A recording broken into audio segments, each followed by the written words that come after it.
Vamos del tema, le doy la bienvenida a Jaime Brito, experto en petróleo y gas, con 30 años de experiencia en el análisis de mercados energéticos. Es además especialista en anticipar las tendencias del sector petrolero. ¿Cómo estás? Qué gusto saludarte, Jaime. A ver, Hola, estamos Mario, hablando barcos sancionados, igualmente, barcos sancionados, petróleo sancionado, incautado, buques fantasma, bloqueo parcial, porque vemos que también fluye el petróleo de Venezuela, por lo pronto en Chevron. ¿De qué estamos hablando, Jaime? Bueno, para poner en contexto a tu audiencia, Mario, vamos a ubicar que el principal cliente, el principal destino de las exportaciones del crudo venezolano es China, básicamente.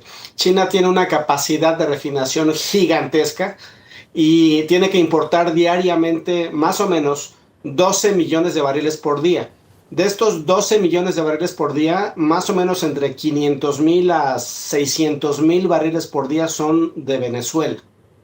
Entonces, con esto te doy un contexto de la importancia o el peso específico de estas sanciones, que a final de cuentas, estas acciones que vemos en las últimas 2 o 3 semanas, estos anuncios de la administración Trump, sí impactan ciertamente la fuente de ingresos al régimen de Venezuela, sí impactan el comercio de Venezuela, pero también impactan muy directamente a China, porque China tiene un programa de largo plazo de préstamos que ha dado a Venezuela y Venezuela le está pagando, le está repagando con petróleo crudo. Un porcentaje de ese volumen que exporta Venezuela a China no necesariamente se traduce en efectivo, en dinero para Venezuela, porque es un repago. Entonces, directamente o indirectamente está también el señor de la administración Trump afectando o usando esta carta muy posiblemente como negociación adicional a todo el tema de comercio y de los aranceles con China.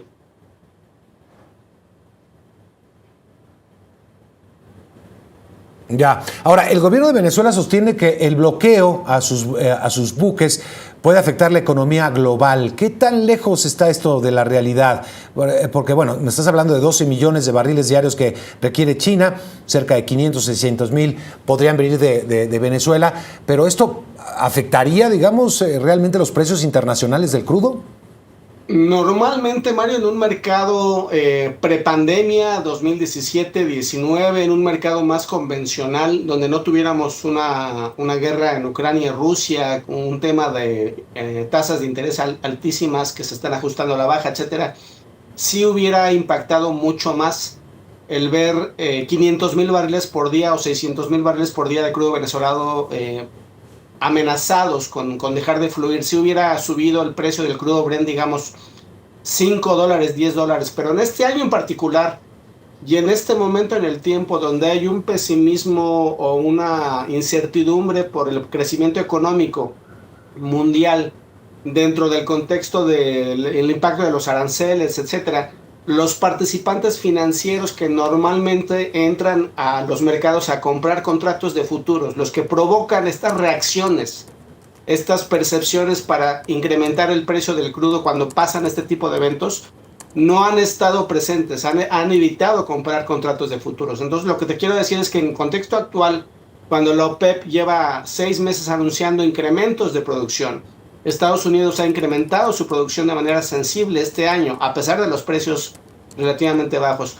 Guyana, Brasil han incrementado producción. Entonces, en resumen, hay bastante volumen en el mundo de petróleo crudo, como para que si llegáramos a perder, entre comillas, si fuera un bloqueo total y estos 500, 600,000 barriles por día de crudo venezolano no pudieran salir, yo no veo al crudo Brent subiendo a 80, $90 por barril. Ahorita están 62 por barril. Tal vez subiría a 64, 66, pero no lo veo subir más allá. En un tema ya más técnico, sí impacta, sí tiene mucha importancia la calidad del crudo venezolano que se dejaría de recibir en el mundo. Ahora, recuérdanos por qué Estados Unidos ha sancionado el petróleo venezolano. ¿De dónde viene eso? ¿Y por qué no está en libertad, al menos Venezuela, de vender a otros países del mundo? Bueno, es un tema que ya lleva bastantes años de cuando había participación de empresas privadas produciendo, explorando y teniendo activos dentro del territorio venezolano en diferentes bloques. Como lo hacen en Brasil o en Estados Unidos, en varias partes del mundo, había participación privada y cuando entra el régimen de Hugo Chávez y posteriormente continúa el régimen de Nicolás Maduro, es el gobierno el que toma el control de estos activos y por lo tanto hay reclamos que llevan años de empresas que pues piden que se les restituya económicamente el haber nacionalizado, claro, tomado esos activos. Incluso la empresa refinadora americana que está en Estados Unidos de Citgo está en un proceso legal para tomar como repago esta nacionalización de activos en Venezuela. Y es por eso que el presidente Trump ha dicho que le han robado activos y le han robado petróleo, por esas expropiaciones que se realizaron ya hace algunos años. Bueno, pues Jaime, te agradezco mucho por ayudarnos a entender un poco de qué se trata todo esto que estamos informando diariamente, pero pues hay que saber el origen. Gracias, Jaime. Un placer, hasta luego.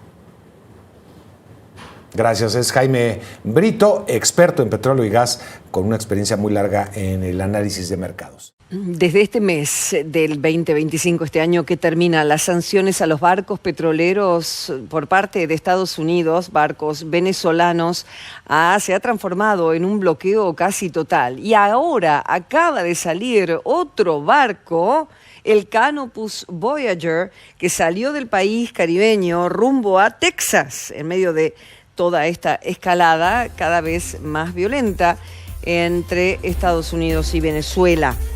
Es de la compañía estadounidense Chevron, cargado con crudo. ¿Llegará? ¿No llegará? Hoy realiza Estados Unidos una persecución activa para interceptar un tercer barco, porque en los últimos días lo hizo con otros 2 petroleros en el Mar Caribe. La vicepresidenta y ministra de Hidrocarburos, Delcy Rodríguez, anunció en su canal de Telegram el zarpe del buque Canopus Voyager con petróleo venezolano rumbo a Estados Unidos. Llega, porque esto es en definitiva, por eso está el anuncio, porque ya por poco no le ponen banderas al barco diciendo esto va y tiene que llegar a Estados Unidos. Es en estricto apego a las normas y cumplimiento, dijo ella, de los compromisos asumidos por la industria petrolera de su nación, porque esto va más allá de una cuestión diplomática, es una cuestión puramente comercial. A pesar de la tensión entre Washington y Caracas, Chevron opera en Venezuela asociada con la PDVSA, gracias a una licencia del Departamento del Tesoro que la exime de sanciones impuestas al crudo venezolano. Otras sí, Chevron no. O sea, creemos que este barco evidentemente va a salir. Dijo ella, Venezuela siempre ha sido y seguirá siendo respetuosa de la legalidad nacional e internacional. Nada ni nadie detendrá a nuestra patria en su camino de avance y victoria. Hubo varios barcos que fueron bloqueados.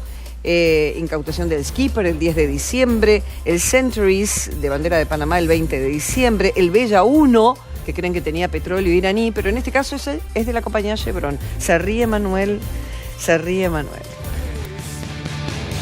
Es la marcha del león, rugiendo cada vez.